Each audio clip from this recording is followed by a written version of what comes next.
Hi YouTube. As you can see, there is a big mess on my bench, and this video is to talk about this little charging balancer which I made for this purpose, because I made it very quickly and there is not a BMS inside like those one.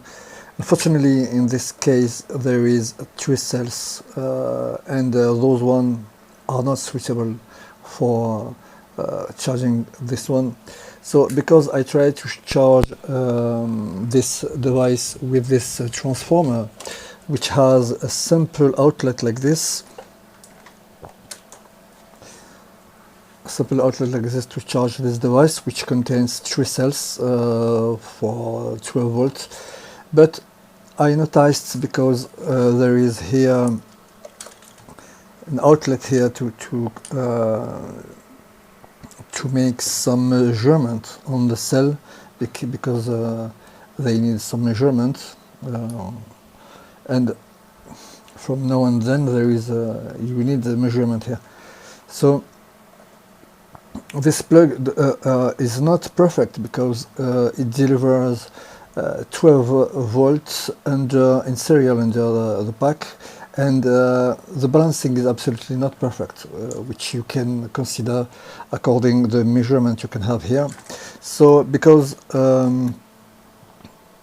I have not the good BMS, I put this little device very quickly, and the schematic is something like that.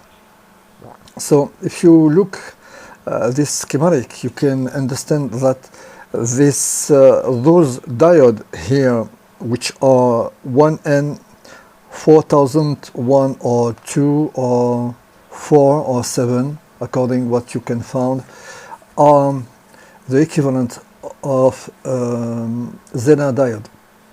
The number of 6 is chosen because you need actually, according a very low idle current, the number of this diode is chosen to have the equivalent of the voltage on this cell, and this is the same for the each other cell. As you can see, there is 3 cells for the equivalent of 12 volts for feeding this little device here. And so you need absolutely a sharp voltage entry. You cannot exceed this voltage.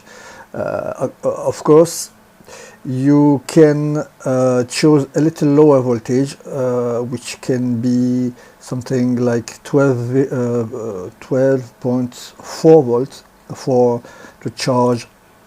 charging the cells with more longevity, to extend the life of this cell, because lower is the value when you are charging this cell, and higher is the life of this cell. This is what they used to do on an army, to have a very high duty cells, despite the performance on the queue of it.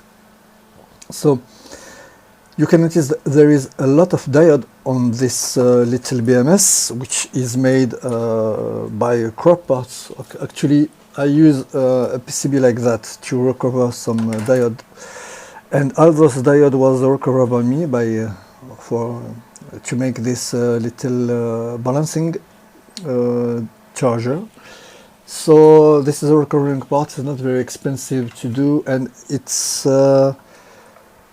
reliable, I think, for the moment, because I'm always on test mode, and I have here my as you can see, this is 12 volt point 4, which is the good value to have a higher long life.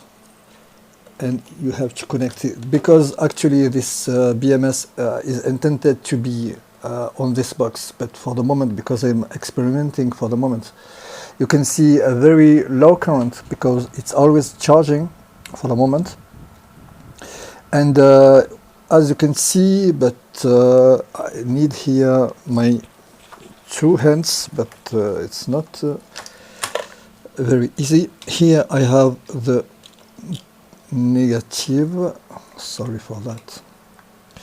And if I make some measurement on each cell, you can see there is a very nice value balanced by the diode. Okay, just improve the contact of this probe.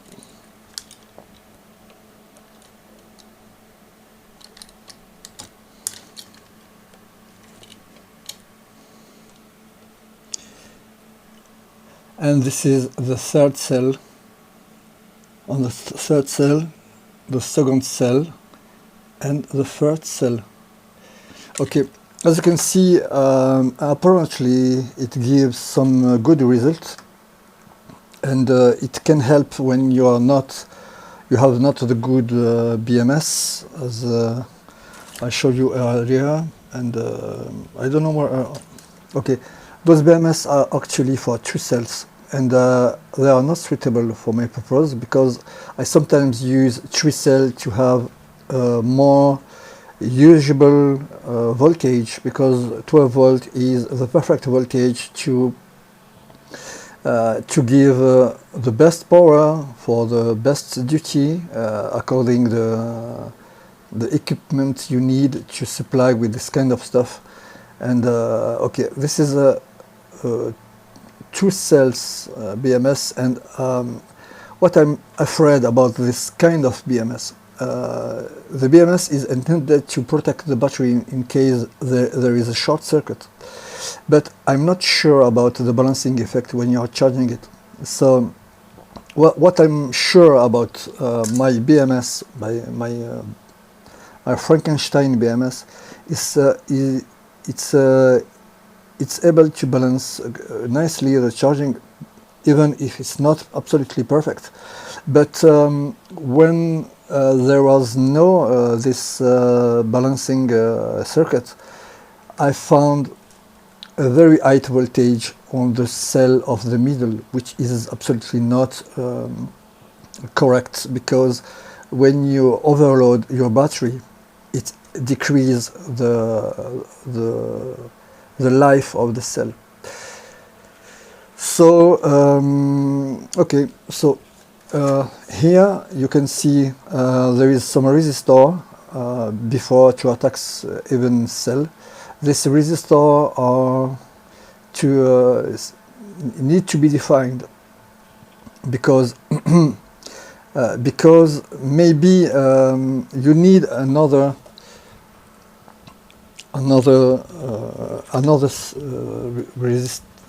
maybe another here, maybe.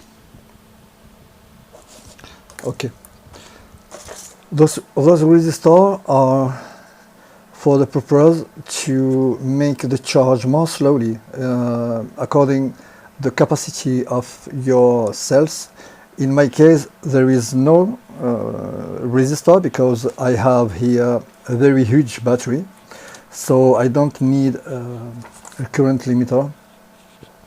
And of course, the limitation of the current is mainly coming from the current limit from the main power supply.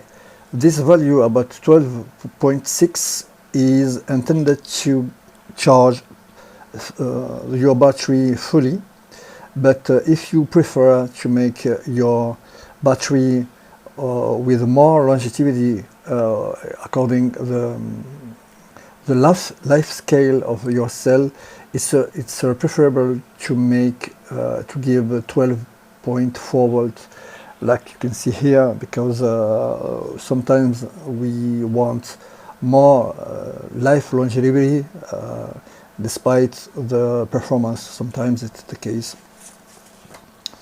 So sorry for the mess. Like I said earlier, I had to clean up my workbench, and okay, it was the little video of today, and you can see you need and you need none less than 18 diodes. 80 diodes to make this BMS, but it's perfectly working for the moment. And I think to cut the PCB and put this little part here on this box to make it automatically balanced as I wanted, because you always need a balancing circuit on lithium-ion cell, which are not always required for another technologies, another kind of technologies, according to the nickel metal hydride or nickel cadmium batteries, which don't require this kind of circuit.